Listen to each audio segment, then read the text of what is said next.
Senhor, Senhor, Senhor Jesus.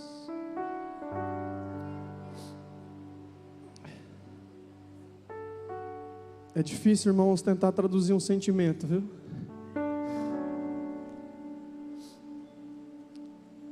Esses dias o Senhor tem feito com que eu, de alguma forma, experimentasse experiências com Ele de maneiras diversas, né? E eu percebi há poucos dias que isso tem a ver com a palavra. Então, eu peço ajuda aos mestres, pedagogos, profetas, kit completo aí, pastor, para pregar junto comigo, que eu sei que isso já está no coração deles, eu sei que já existe essa liberdade, mas eu preciso dizer isso por mim mesmo. Outra coisa que eu preciso dizer por mim mesmo é a gratidão que eu tenho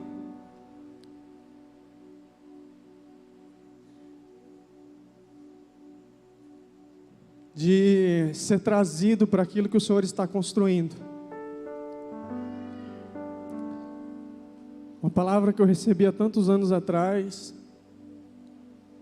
que Ele estaria levantando remanescentes em Rondônia, e na época eu não tinha noção do que seria isso, como seria isso, aonde isso aconteceria. E por algum tempo, há alguns anos atrás, eu tinha até me esquecido disso. E através de homens maduros desta comunidade, fez com que eu lembrasse disso. Sabe o que eu percebo nisso, irmãos?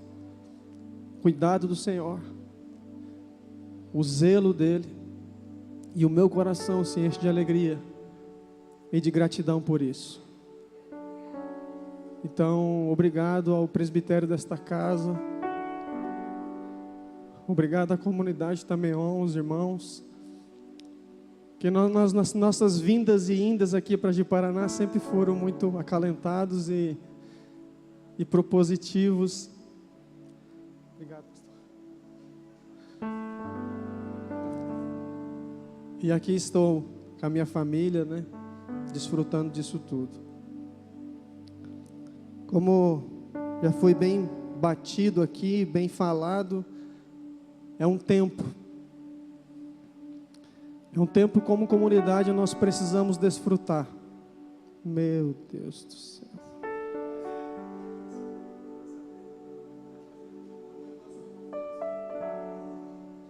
Estou tremendo nadinha, tá, irmãos?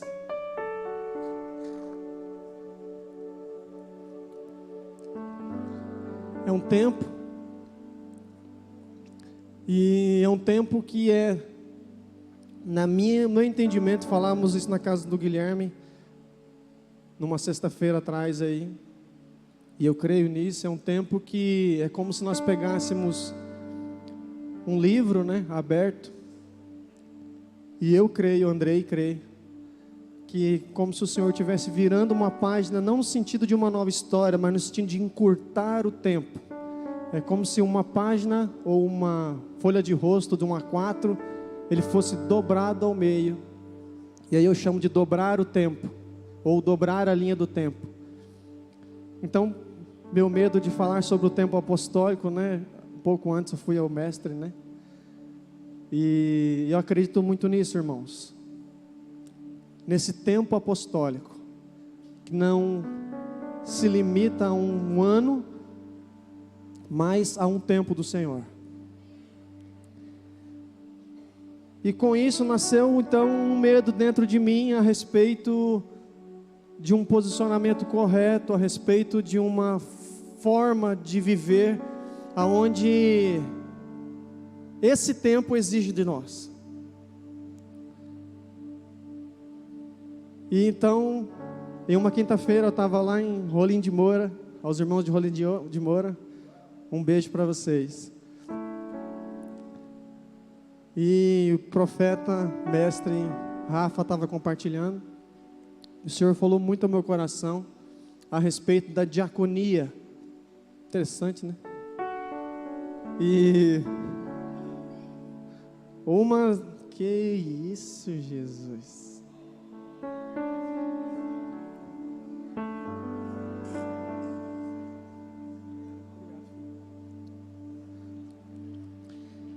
E uma das características do serviço diaconal ou do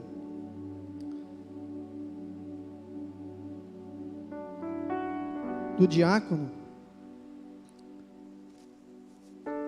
vai ser difícil, põe aqui, tá uma torneirinha.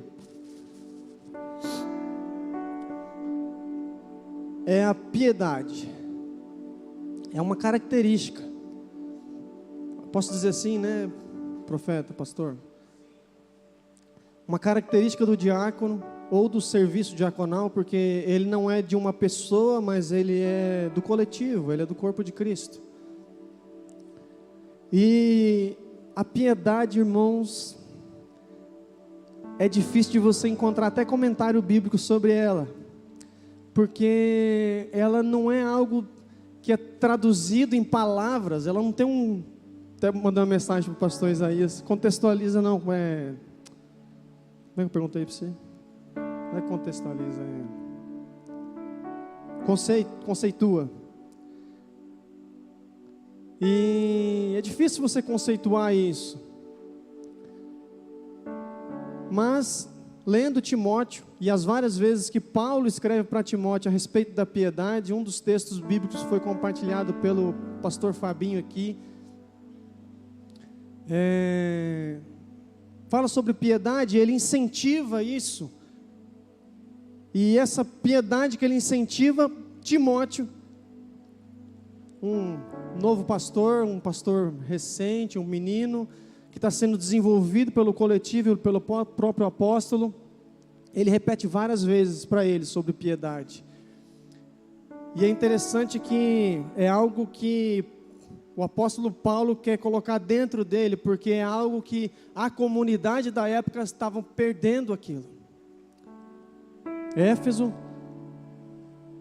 uma igreja que recebeu um grande conteúdo de ensino do próprio apóstolo, coisas extremamente importantes e alicerces fundamentais para aquela igreja e para nós hoje, estava perdendo a essência, e por isso Paulo vai direto no cara que exercia a liderança, e começa a inculcá-lo, e começa a colocar dentro dele uma essência, e essa essência é piedade.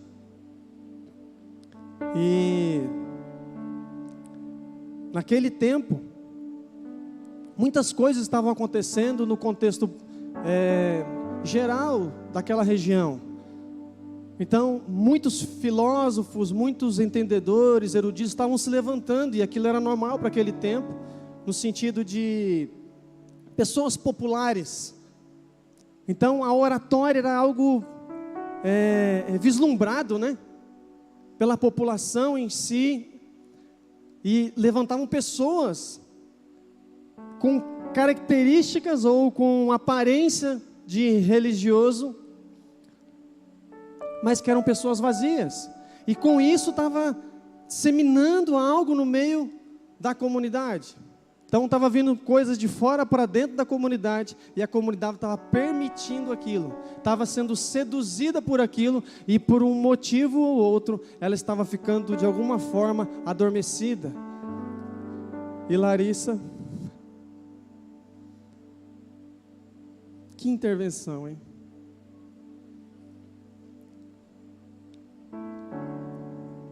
Porque tem a ver com o meu papel aqui hoje.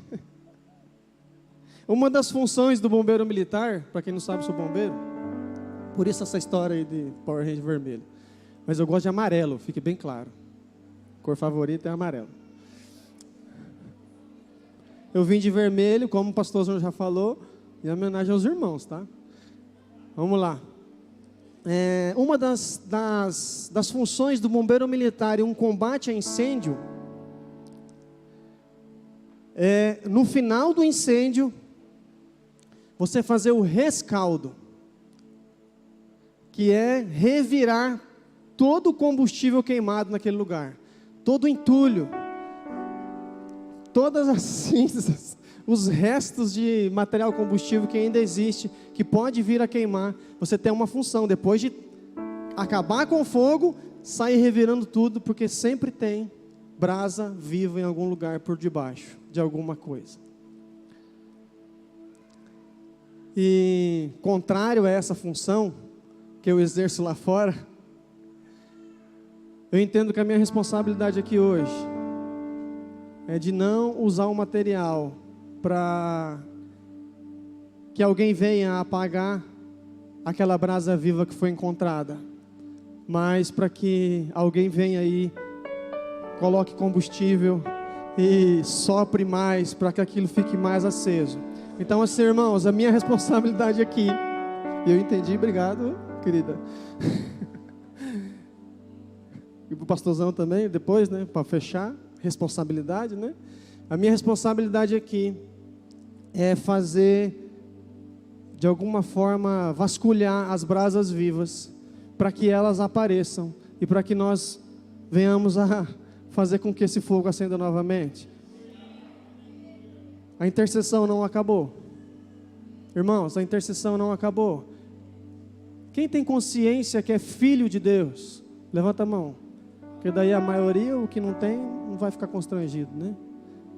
Irmão, você tem noção que a criação aguarda a sua manifestação?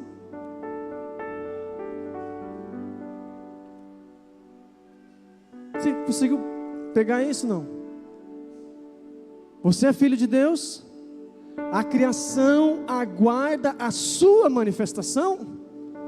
No coletivo, lógico, um ajudando o outro, estamos juntos, não estamos de maneiras individuais, mas aguarda a sua manifestação.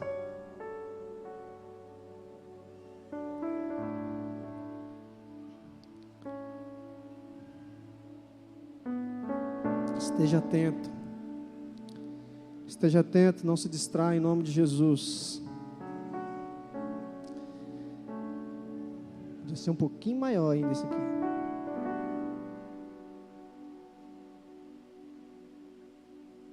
Quero ler uma frase de Crisóstomo, um arcebispo do ano mais ou menos 350 depois de Cristo.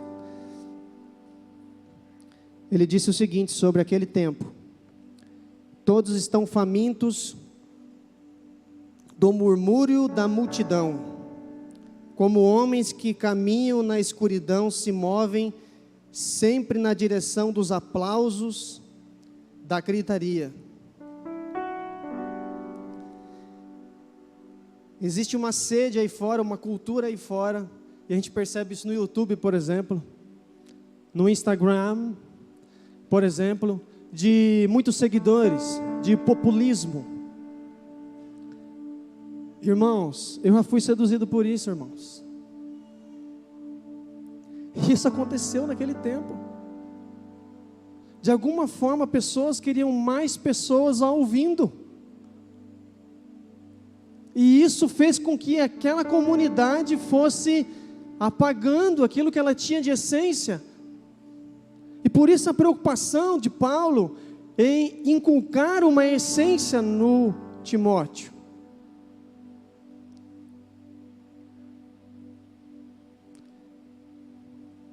Esse papelzinho aqui dá uma benção. Fica aqui que eu vou precisar de você, certeza.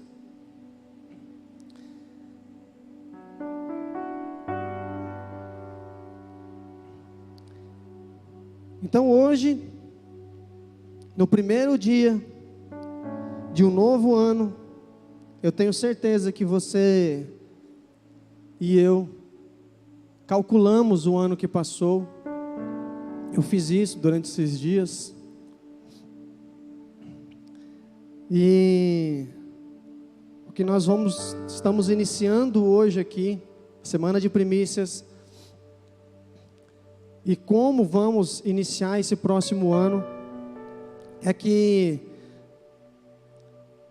eu quero que você compreenda isso nessa mensagem. É um novo tempo, irmãos. Esse tempo iniciou. Mas para que ele comece a ser movimentado, é necessário que nós tomemos forma daquilo que já foi anunciado para nós. E por isso eu quero ler uma frase do evangelista russo, que ele disse: dias de cumprimento exigirão de nós comprometimento, posicionamento. Se quisermos viver o que nenhuma geração viveu, precisamos fazer o que nenhuma geração fez. Eu não sei se ele replicou isso aqui de alguém, se é uma fala dele mesmo, mas tem tudo a ver com que ele publicou isso hoje, né? Tem tudo a ver com o que nós estamos falando aqui. Então não tente levar essa palavra por um lado meritocrático, por um lado de conquista, por um lado de meta, por uma forma de vislumbre algo distante. Não olhe para isso como um objeto a ser alcançado, porque se você fizer isso, você não vai desfrutar do tempo e nem de como o Senhor está desenvolvendo isso no nosso meio. Isso não é algo para você alcançar e comer como um fruto delicioso. Isso é algo para que o Espírito gere dentro de você o fruto que é dele. Então não é algo que você vai pegar por fora, mas é algo que vai brotar dentro de você. Então não busque isso como meta. Oh, abençoado.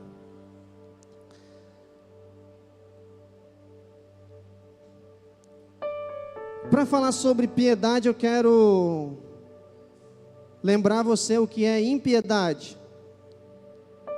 Acredito que eu vou ser breve na palavra. Não sei, acredito. Impiedade. Abra comigo em Tito 2:12.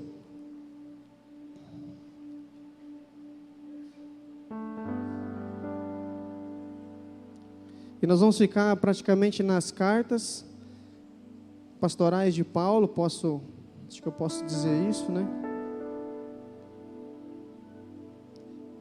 Porque eu creio numa palavra pastoral mesmo, para nós hoje.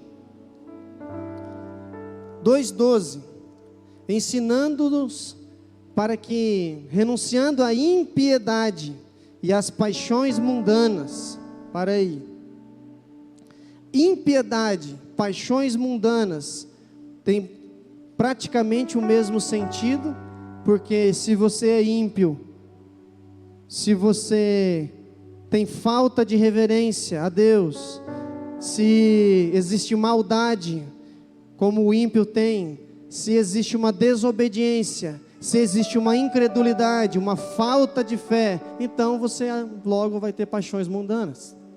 Logo o intento do seu coração vai estar sempre tendencioso por sentimentos que não são do Senhor. Impiedade é isso, ímpio. É incredulidade. É não crer mesmo. Esse é o ímpio. Acredito que é isso que, pelo menos comigo, né, eu creio que é quem eu era. E muitos de nós, acredito que, ou todos nós que estão aqui essa noite. E essa palavra impiedade aqui, ela tem essa conotação, esse entendimento, que essas outras palavras que eu mencionei, traz um pouco mais de clareza para nós. E a piedade? Nós vamos para 1 Timóteo 4, versículo 7. Volta um pouquinho aí.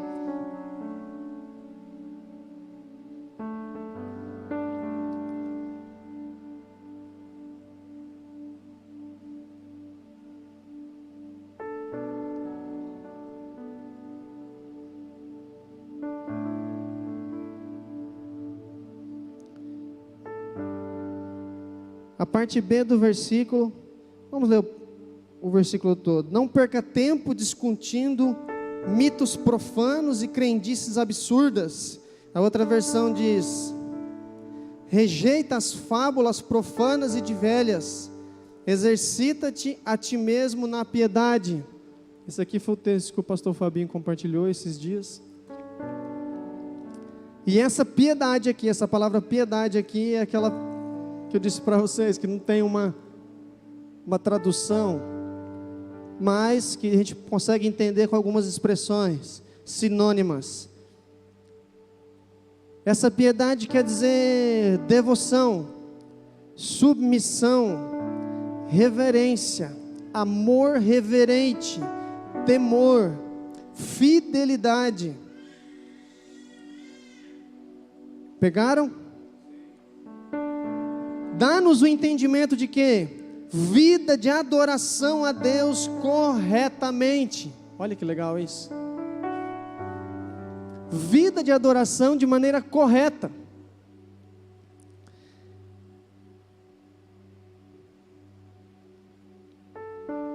Ou devoção total.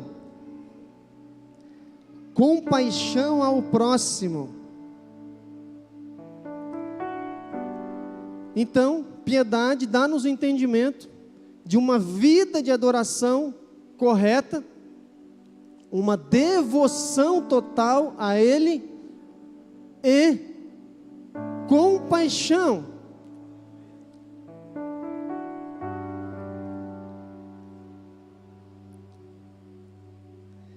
E é interessante que esse movimento ele aponta para duas direções, e não só isso, né? Mas aponta para duas direções de maneira mais clara para nós. Então eu vivo uma vida de devoção a Ele, eu vivo uma vida de serviço ao próximo. Então é uma vida vivida de maneira vertical e horizontal.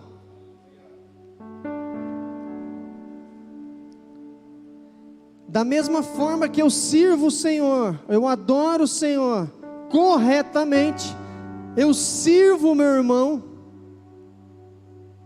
corretamente.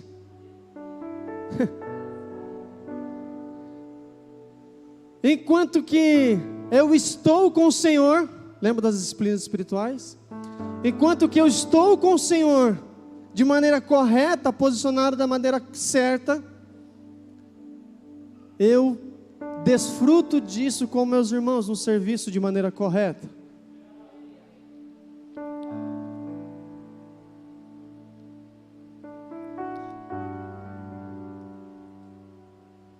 Uma, assim, né? Fiz assim, né? Uma é consequência da outra. Então, se eu tenho uma vida aqui, na vertical com o Senhor, isso é gerado em mim, e automaticamente eu tenho uma vida aqui, na horizontal com os meus irmãos.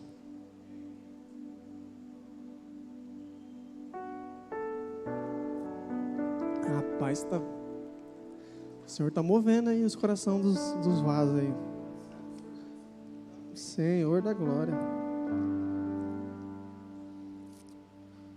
E como o próprio apóstolo aqui coloca uma palavrinha aqui, é um exercício. O exercício, quem faz academia aqui, eu faço a cada 10 dias, eu vou lá, faço um dia, né? Ultimamente eu não estou conseguindo, quer dizer, ainda não consegui estabelecer isso na minha vida, assim, disciplinadamente. Mas para quem faz exercícios, ou uma corrida, ou uma caminhada, ou vá até a academia, você percebe que existe uma forma de fazer aquilo, exige de você algo, te cobra algo, o exercício físico, e ele exige de você uma postura para aquilo. Você não pode fazer o exercício físico de qualquer jeito. E Paulo usa essa palavra aqui, por quê, irmãos? Porque na época isso estava no auge.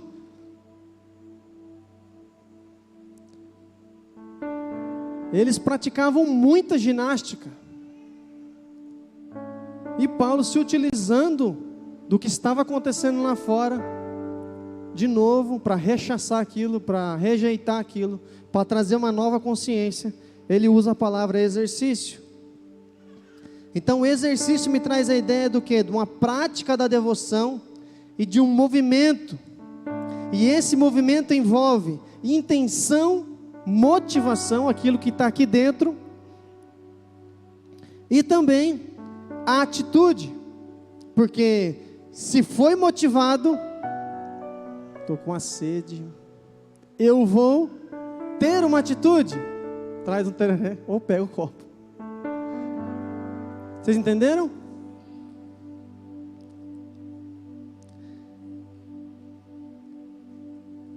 A intenção, a motivação no entendimento de piedade, ela é no secreto. Ela é em relação a Ele e tudo o que Ele está fazendo. Então a minha vida de piedade prática é conhecer o intento do meu coração e fazer conhecido a Ele, para que Ele comece a dividir comigo as suas próprias vontades. Intenção, motivação, o que nasce aqui dentro. E a atitude tem a ver com a vida horizontal, porque aquilo que foi gerado na sua vontade, no secreto, no repartir do meu coração e do coração dele, vem para fora e começa agora a tocar os meus irmãos. 2 movimentos. A atitude é a prática da transformação, é aquilo que está sendo gerado no meu interior, vindo para fora em expressões. Eu quero levar você agora para um exemplo que eu fiquei assim, eu não tinha visto esse cara dessa forma. Cornélio, um militar, em sua classificação nos dias de hoje, ele seria um sargento de uma pequena companhia, ele comandaria um grupamento pequeno. Em Atos capítulo 10,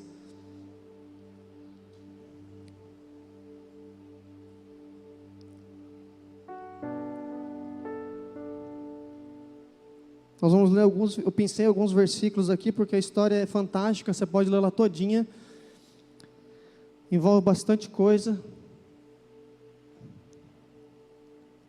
Vamos começar no versículo 1.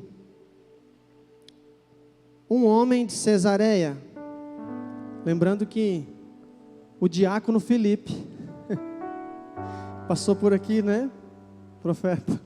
Não sei quanto tempo antes disso aqui, mas o diácono Filipe passou por aqui.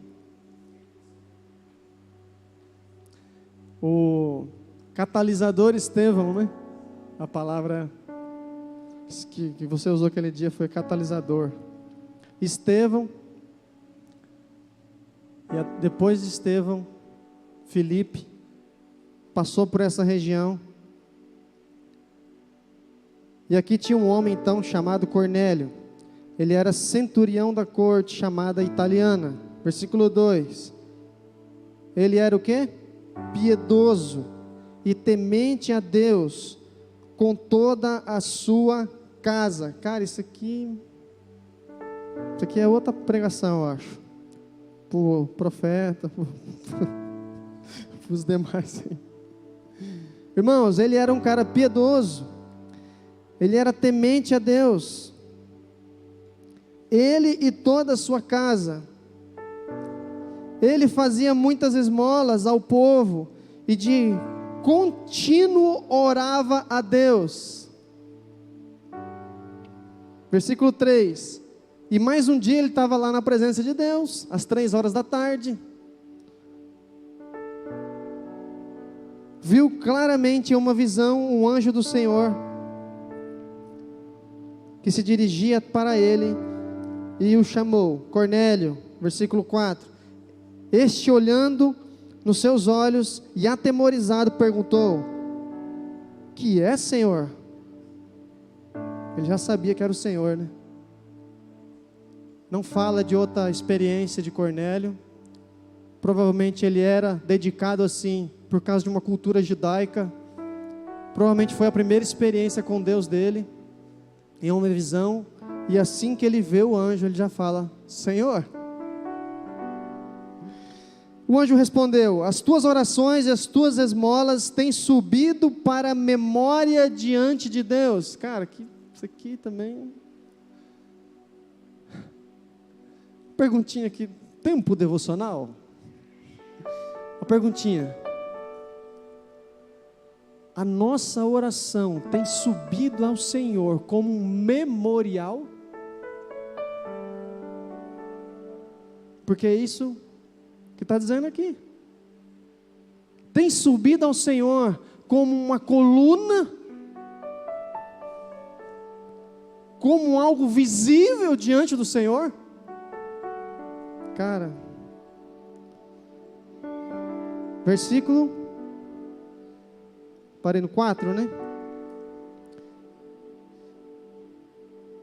Memória diante de Deus. Versículo 5: agora, pois, envia homens a Jope e manda chamar a Simão, que tem por sobrenome Pedro, Simão Pedro, o apóstolo Pedro. Este se acha hospedado na casa de Simão, que era um curtidor. Ele passa instruções, então, no versículo 7, não, até o versículo 6. Então eu vou pegar uma outra parte aqui.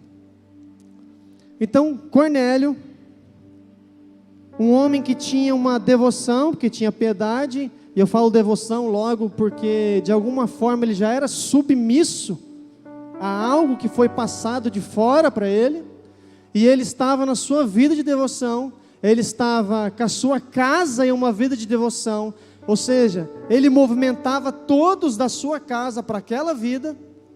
Em um momento que ele estava com o Senhor, declarando coisas ao Senhor em uma oração, um anjo do Senhor aparece e fala com ele, e passa então uma orientação. Irmãos, todos aqui conhecem essa história. Depois o Senhor fala com Pedro em uma visão também, não sei se aqui simultaneamente, mas acredito que seja por tempos próximos, porque Cornélio depois vai falar que foram 4 dias só, que ele estava esperando o apóstolo Pedro retornar até a casa dele. O Senhor aparece para Pedro, mostra para ele algo, que agora ele tinha que sair para os de fora, né? Então Pedro se movimenta então até a casa de Cornélio. Olha só que interessante, irmãos. Quero chamar a atenção aqui, a nossa atenção sobre a vida de devoção de Cornélio. Para eu não pular aqui, não bagunçar meu sermão, só fixar algumas coisas sobre Cornélio. Ele era piedoso, devoto, temente a Deus. Ele se exercitava, ele praticava exercícios de devoção, certo? Aquilo que a gente já falou, era uma característica da vida dele, porque mais uma vez ele orava ao Senhor. Ele não só vivia uma vida de oração ao Senhor, de devoção a Ele, mas também ao próximo. O texto fala que ele praticava esmolas por toda a cidade. E pelo fato dele estar vivendo essa vida, o Senhor chega até ele. E não só isso, irmãos, presta atenção aqui, cara. Toda uma situação é alterada, ou não posso falar sobre o propósito eterno de Deus, mas aparentemente o Senhor faz com que um apóstolo dele vá até a casa desse cara para ver o que está acontecendo. Porque esse cidadão aqui, ele tem uma vida piedosa. E pelo fato dele estar posicionado nesse lugar e desfrutando disso, mesmo que talvez não de maneira plena, mesmo que talvez não de uma profundidade, mas se dedicando àquilo em constância e perseverando sobre aquilo em constância, ele então movimenta um apóstolo que estava em outro lugar e participa daquilo que o Senhor estava fazendo, ou que o Senhor iria fazer ainda para os gentios. para os de fora. Porque logo depois, quando Pedro chega até a casa dele, e ele é muito, a palavra aqui deixa clara que ele é muito fiel àquilo que o Senhor tinha falado para ele, e ele repete todas as palavras que o Senhor tinha falado para ele, e ele fala para Pedro: eu quero te ouvir, porque qual que é a próxima instrução? E Pedro então começa a passar para ele o plano de Deus de redenção do homem. Começa a falar para ele sobre Jesus, sobre quem foi Jesus, sobre como Jesus caminhou entre eles, sobre as coisas que Jesus fez. E alguns estudiosos acreditam que nesses versículos aqui não estão toda a pregação de Pedro, mas uma parte dela.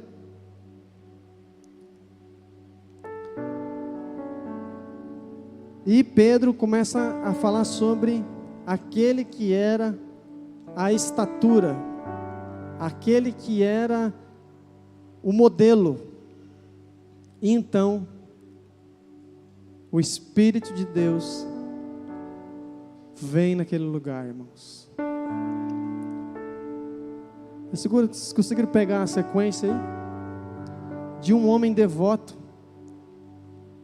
de um homem piedoso, para uma alteração na sua casa e na sua geração e na sua região. Nós estamos vivendo um tempo apostólico. Você está conseguindo conectar essas coisas?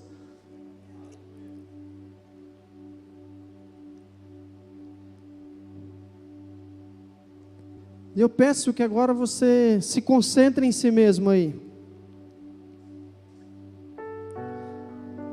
Como está dentro de você?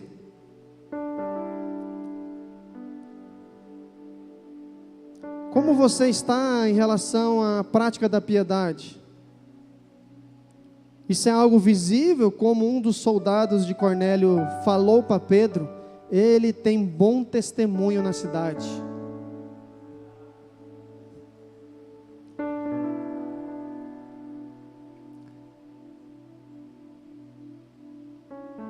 Como está o seu coração em relação às palavras que nós estamos ouvindo durante esses dias?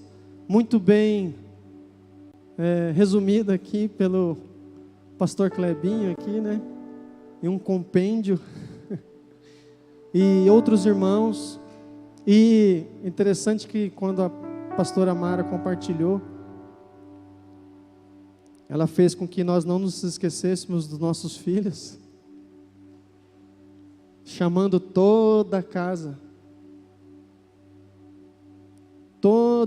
para um posicionamento. Como você está em relação a isso? Por que eu pergunto isso para você? Porque o que eu quero compartilhar agora com vocês é sobre o próprio Cristo.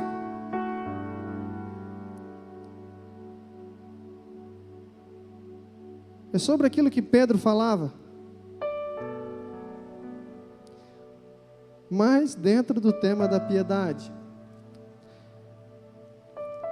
Em Timóteo, capítulo 3, versos 16, em 1 Timóteo, Paulo, ele coloca um combo ali, né, sobre piedade. Ele fala mistério da piedade. Vamos ler o versículo 16?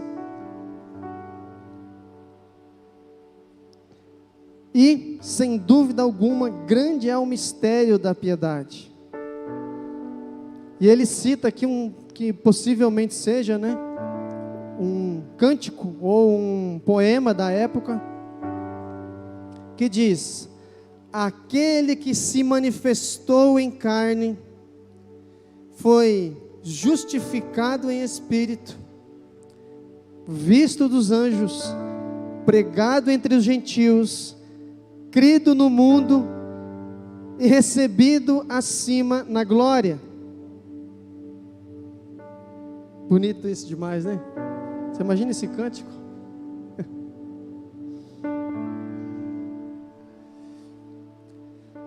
Ele é a estatura, ele é nosso exemplo de devoção total ao Pai. Ele foi submisso, ele foi fiel, ele não se desviou daquilo, ele permaneceu até sua morte. E não só em carne, isso também aconteceu na sua encarnação. Não só enquanto viveu na terra, respirando assim como nós, mas um pouco antes disso, dele vir em carne e nascer. Irmão, você consegue perceber isso? A total submissão dele em não ser igual a Deus, ou não permanecer igual a Deus. Ele se humilhando, ele sendo fiel ao Pai, sendo submisso.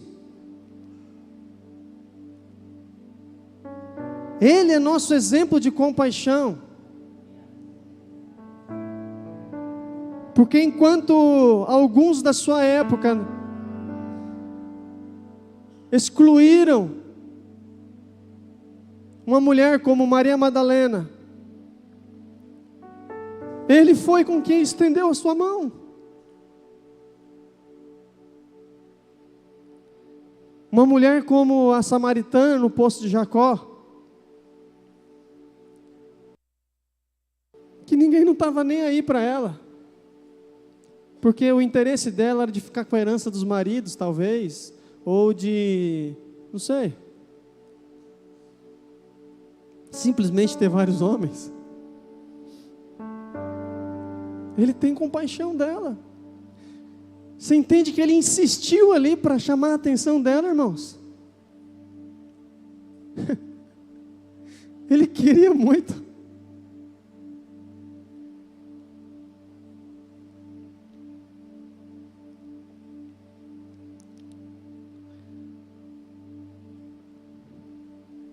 Ele é nosso exemplo de compaixão. E conhecer esse Cristo, voltando para Tito, no capítulo 2, do versículo 11 e 12, eu estou chegando no finalzinho já.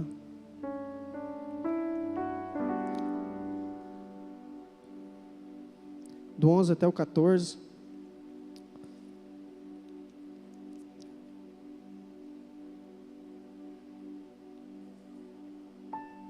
Em relação de conhecer o Cristo, de ser a extensão dele, não sei se eu posso usar a palavra extensão, ou ser ele mesmo na terra, acho que ser ele mesmo. A expressão de Cristo na terra, de sermos ele em movimento aqui.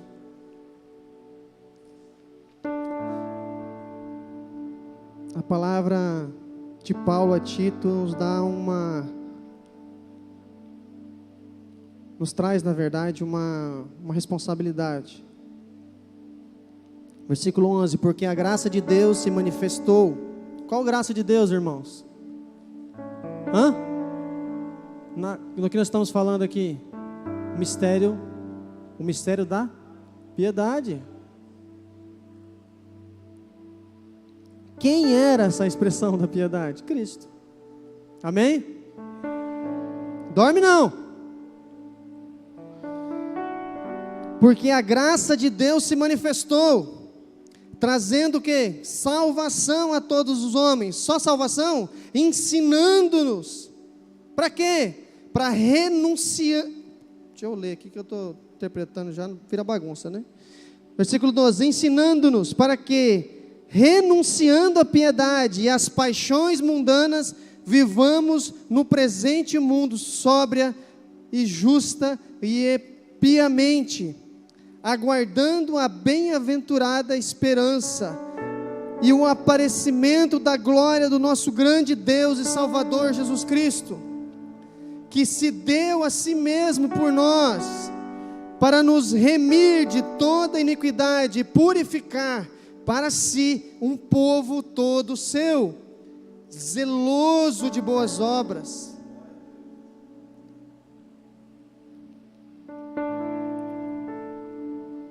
Se Ele é nosso exemplo, se uma vida de piedade tem aqueles movimentos que eu disse, é necessário uma responsabilização ou também uma resposta, porque nós devemos renunciar à impiedade. E é interessante que primeiro ele diz, renunciando, e depois ele fala, é obra do Senhor.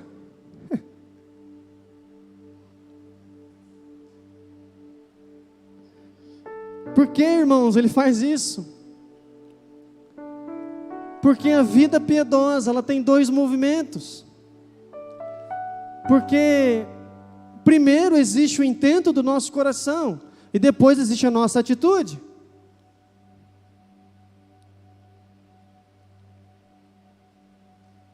O mistério da piedade nos conduz a uma vida de piedade.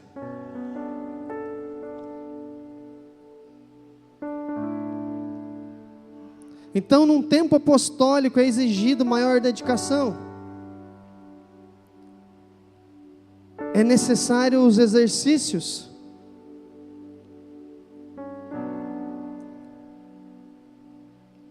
Aumentar o nível em conformidade ao próprio Cristo. Aumentar nossa devoção, nossa adoração de maneira correta, nossa submissão àquilo que Ele já declarou para nós. Precisamos ser fiéis. Precisamos viver uma vida de adoração a Ele, de serviço ao próximo. Irmão, próximo não é o cara que está distante de você, não. Próximo é o cara que você já repartiu o seu coração.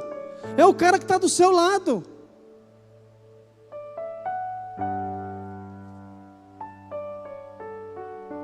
Porque na parábola do bom samaritano, os que estavam só pertos não eram próximos, segundo Jesus. Porque os que estavam pertos passou de largo. Mas precisou um homem bom descer de Jerusalém e ir até onde aquele homem caído estava para sarar as suas feridas. Irmãos, nós somos esses homens bons de hoje, ou essa expressão do próprio Cristo. Nós somos os filhos, e a criação aguarda a manifestação. Então eu convoco as brasas que ainda estão, de alguma forma, escondidas ou praticamente se apagando. Eu convoco os Cornélios, as pessoas que vão viver uma vida em um novo tempo, e não em um novo ano, mas em um novo tempo, de maneira piedosa. Eu convoco aqueles que estão dispostos a se disciplinarem, a se exercitarem. O Senhor está nos chamando a mergulhar mais. Isso exige mais.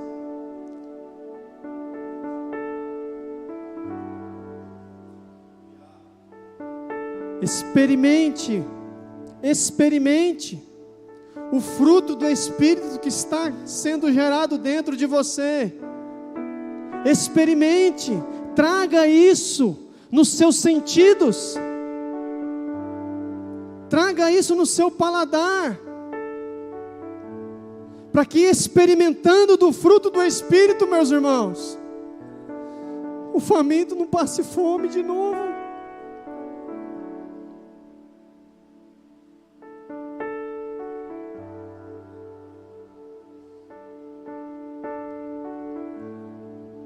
O órfão não fique sem família.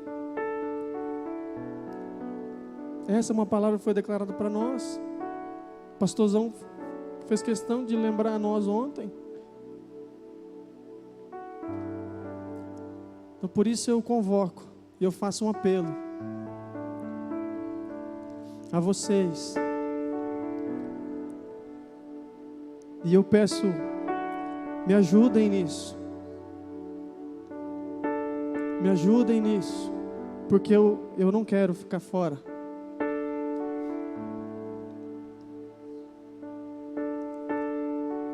Em nome de Jesus.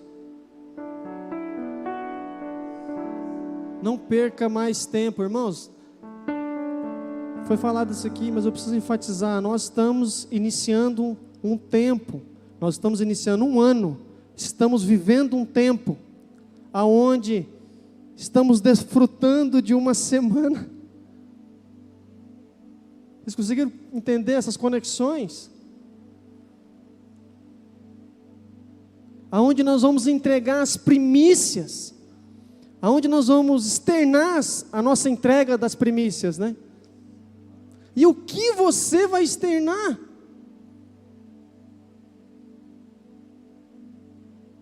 O que você vai colocar para fora? O que o Senhor me disse é que precisamos nos ater a essa palavra.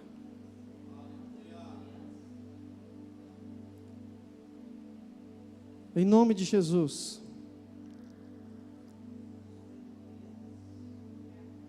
Irmãos, o que o Andrei compartilha conosco nessa noite é de importância fundamental para a fé cristã. O entendimento de piedade, a prática da piedade, a piedade enquanto essência, ela é basilar para que se defina o que é cristianismo e o que não é.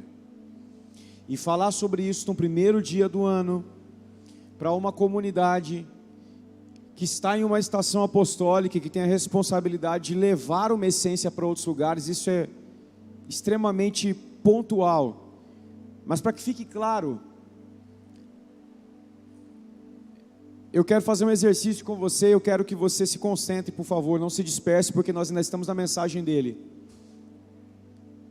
Se eu disser para você que eu conheço uma pessoa que paga suas contas em dia, que age corretamente com o seu próximo, pastor Josa, que não pega o que é do outro, que é extremamente correta no seu trabalho, no trato da coisa do outro, você vai dizer que essa pessoa tem que adjetivo? Você vai dizer que ela é o quê? Como?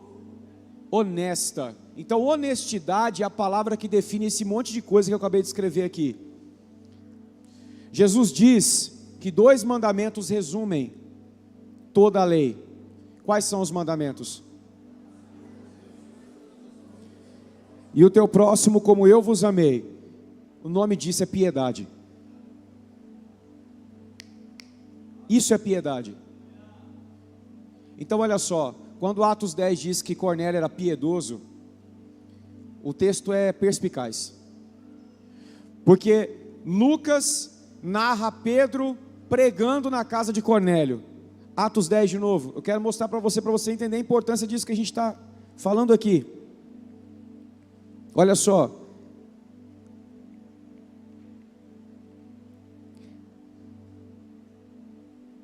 Vamos lá para o versículo de número 23.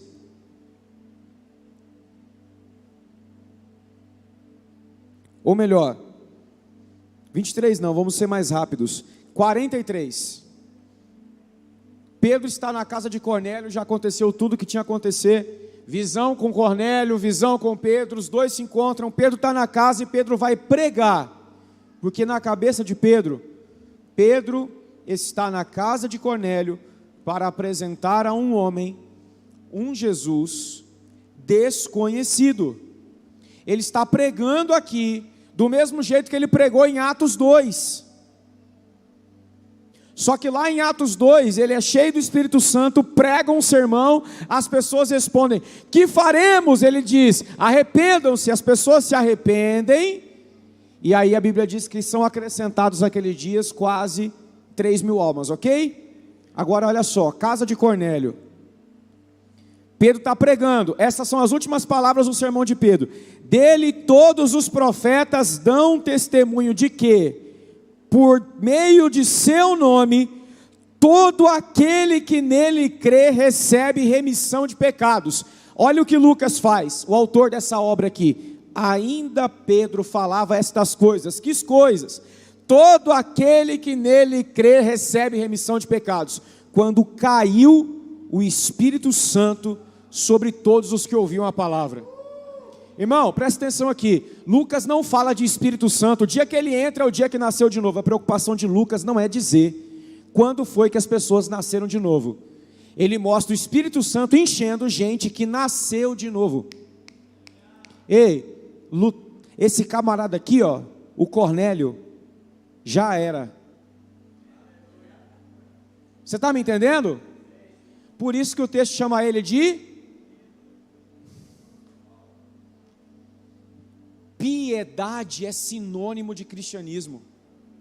Assim como impiedade é o sinônimo daquele que não ama a Deus e faz mal ao seu próximo. As palavras têm a mesma origem. Cristianismo sem piedade é religiosidade. Uma igreja que não ama o Senhor e não ama o próximo não é uma igreja cristã. Ela precisa ser evangelizada, ainda que se diga cristã. Lutero precisava ser evangelizado. Prova disso é que o Espírito fala: obrigado, Pedro, eu não te trouxe aqui para pregar para Cornélio, eu trouxe você aqui para você enxergar que eu já estou alcançando gente antes de você chegar, porque ali já tinha um homem piedoso.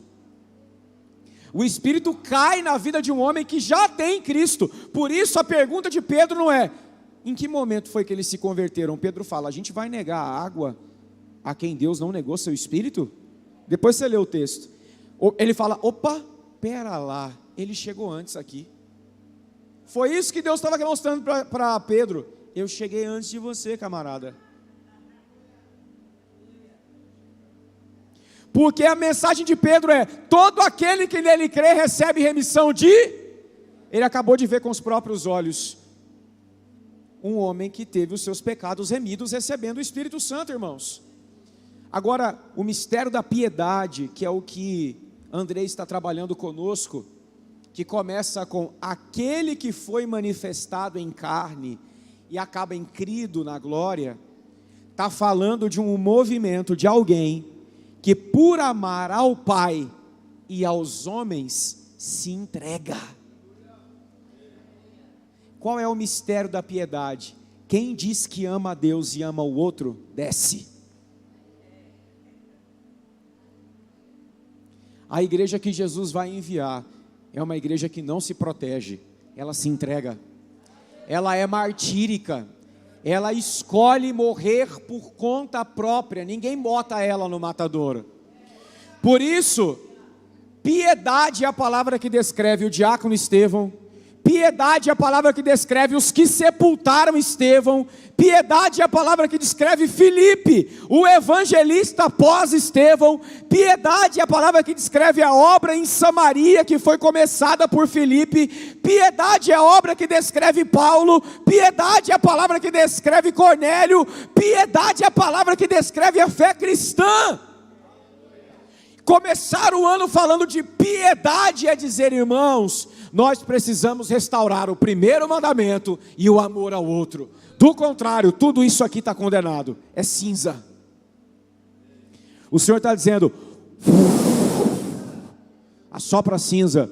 Vocês precisam voltar a me amar de todo o coração e a olhar para o próximo com toda a intensidade. O miserável não é segundo plano, ele está na frente das nossas próprias necessidades. O Senhor está dizendo: se vocês me amam, então preparem-se, porque ao amarem a mim e ao outro, eu sempre colocarei vocês em lugares onde alguém está esperando por uma expressão de piedade, porque o mundo está em impiedade,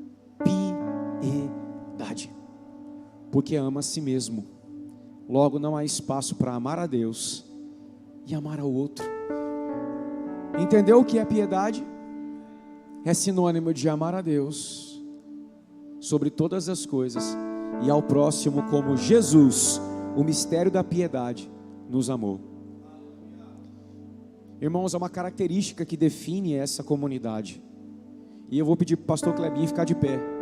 Ele vai ser meu garoto propaganda. Pastor, fica de pé e coloca a mão na terceira palavra da sua camiseta. A terceira palavra. Vira para os irmãos enxergarem qual que é essa palavra. Qual é a palavra, irmãos? Devoção é amor a Deus. Só pode ser enviado quem ama a Deus, porque quem ama a Deus não rejeita o próximo. Obrigado, pastor. Isso tem tudo a ver com uma estação apostólica, porque quem vai é quem não ama mais a si mesmo, quem não ama nem o próprio lugar que vive, porque ama tanto ao Senhor e ao próximo que diz: eles estão me chamando, eu ouço a voz da tribo tal, eu ouço a voz do local tal, eu ouço a voz do estado tal, eu ouço os acrianos, eu ouço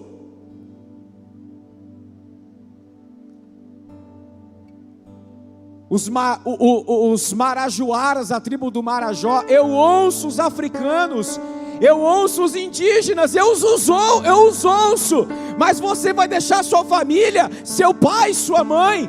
Quem não me amar mais do que a pai e a mãe não é digno de mim. Piedade. Jesus, eu estou perdendo tudo. Você viu? Nós estamos perdendo tudo. Quem não perder casa, pai e mãe por amor de mim não é digno de mim, mas ganhará muito mais pai, mãe e casas. Piedade é o amor ao Senhor e o amor ao próximo que me dispõe a perder com alegria. É essa igreja que vai, é essa comunidade que vai. E o que será plantado onde formos? Casas de devoção e piedade. Quando as pessoas entram no nosso culto, que elas sentem? Elas sentem um comichão. Nossa, elas sentem um trem estranho. Nossa, aquele lugar é diferente, porque ali há amor ao Senhor, piedade que se sente. Cara, tem um trem estranho no meio daquele povo. O culto deles é meio estranho. A gente sente uma vontade de chorar. O que chama isso? Piedade. Devoção é amor ao Senhor que o outro sente. Por que eles abrem restaurante? Por que ao invés de alugar um templo, um espaço grande, eles montam casa de paternidade, lugar para acolher mulher vítima de violência? Por que eles montam casa de acolhimento para quem precisa de atenção hospitalar? Por que eles abrem hospitais? São as palavras que recebemos. Por que eles não montam megatemplos? Piedade. Porque os recursos do reino serão empregados àqueles que nada têm. Órfãos, viúvas, estrangeiros, miseráveis, os vulneráveis precisam descobrir que há um pai de órfãos, juiz de viúvas, Deus em sua santa morada. E quem é esse Deus? É o Deus que tornou revelado o seu amor por meio do Filho, o mistério da piedade. A Trindade se ama, mas ama para além de si. Ela ama os homens. Piedade. Então piedoso não é um cara com a cara caquética, fazendo de conta que é bonzinho. Piedoso é alguém que ama ao Senhor e ama ao outro, porque não há mais lugar para amar a si mesmo. Você precisa entender, a falta de piedade é uma das crises do cristianismo do nosso tempo, porque tem lugar com nome de igreja, com mensagem de igreja, mas sem a essência da piedade. Isso é tudo menos cristianismo. O ambiente é gostoso, a pregação é boa, se não há piedade, não é cristianismo, não é evangelho. Porque você pode ter boas mensagens em muitos lugares, e isso não define o evangelho. O que define o evangelho é piedade. Repito, por isso Estevão era piedoso. A Bíblia diz, cheio do Espírito Santo e de virtude, entregue para servir ao próximo. O que é isso? Piedade. Ser cheio do Espírito Santo e de virtude, ele amava o Senhor. Entregue para servir o outro, ele amava o próximo. O que é isso? Piedade. Os diáconos são um testemunho do Deus da piedade.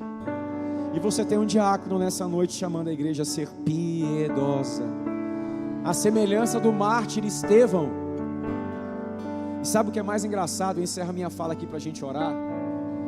O que nós sabemos desse período, que não está escrito pelos evangelhos, é contado por um historiador cristão chamado Eusébio. E a palavra Eusébio em grego significa piedade. O piedoso de Cesareia.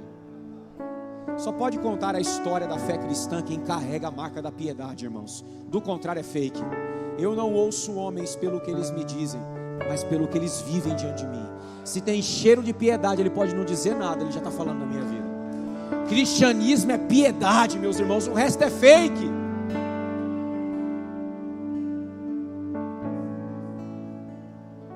Onde estão os irmãos que estão dispostos a viver uma vida de piedade? Nós vamos orar. Nós não queremos ser conhecidos por uma casa onde gente prega bem, onde as pessoas cantam bem, onde os trabalhos sociais são ótimos, porque a gente pode ter trabalho social e não ter piedade. Nós queremos ser conhecidos por uma casa de piedade. Amor ao Senhor, devoção, amor ao próximo, serviço. O nome disso, piedade.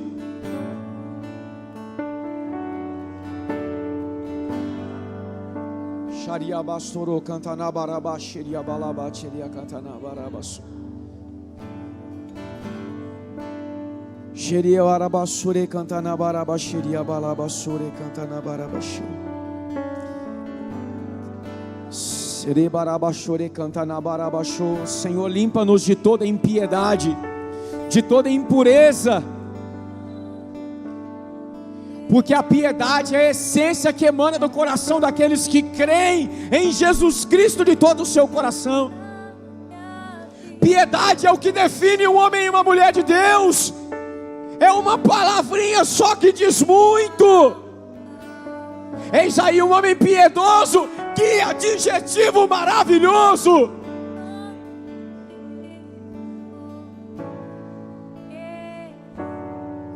Senhor, nós queremos ser conhecidos como uma comunidade piedosa,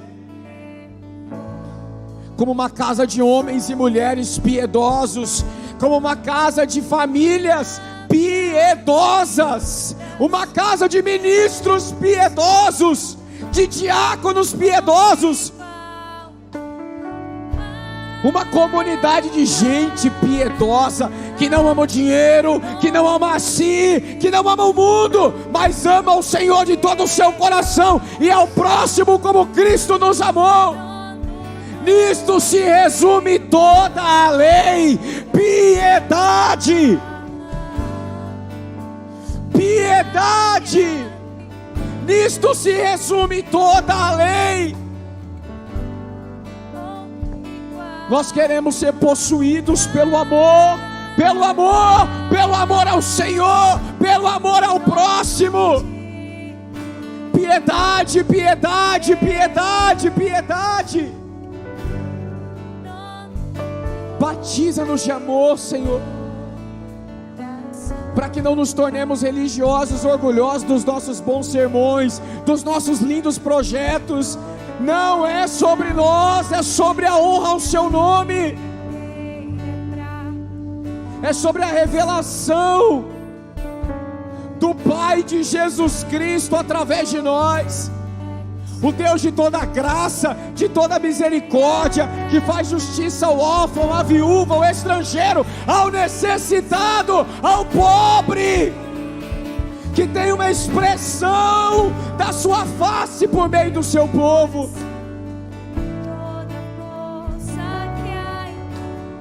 Nós pedimos perdão por todo egoísmo. Não há espaço para amarmos a nós mesmos. Ah, Senhor, nós não nos amaremos mais do que ao outro, não. Nós teremos o outro como em lugar superior a nós mesmos. Amaremos-nos mutuamente, nos amaremos mutuamente, e não amaremos a ninguém além de você. Não dividiremos o nosso amor por você com nada ou ninguém. O nosso amor por você será exclusivamente seu. E alimentados desse amor exclusivo e ciumento, nós seremos amor para fora, amor uns aos outros, amor aos que não conhecem o seu nome.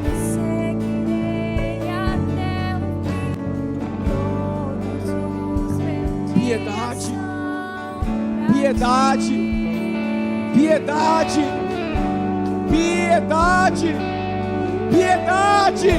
Somente gente que carrega essa marca pode ser história cristã. Piedade.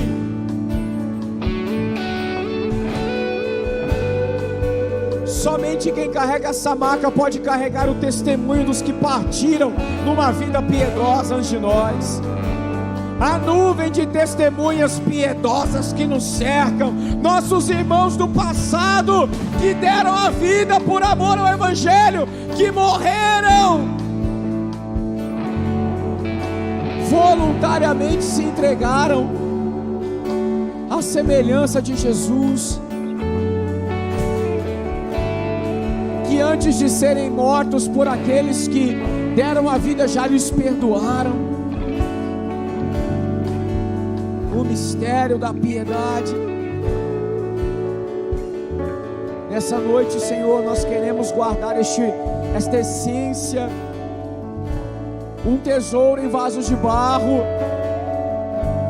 Renova o amor por você dentro de nós, renova dentro de nós o amor pelo próximo, porque nós não exportaremos uma metodologia, nós não exportaremos uma estrutura, nós levaremos às nações uma essência.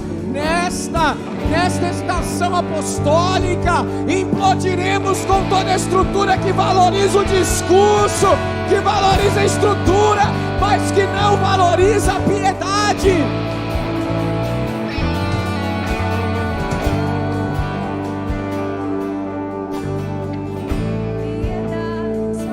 Há muitas coisas que são de bom proveito, mas nada se compara à piedade.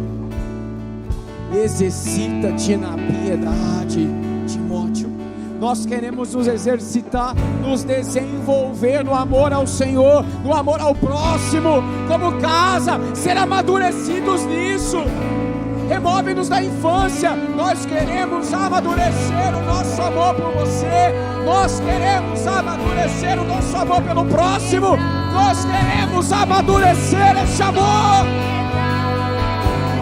Amadurecer como a menina de Cantares. Amadurecer como a sunamita, que no fim da obra diz: eu sou do meu amado e ele tem em mim prazer. Sou eu quem sou dele, ele faz em mim o que ele quer. Amadurece-nos nesse amor, Senhor.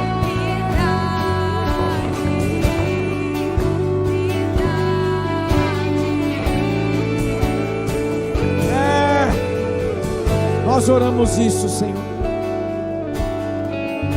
E nesse primeiro dia de primícias, nós renovamos o nosso compromisso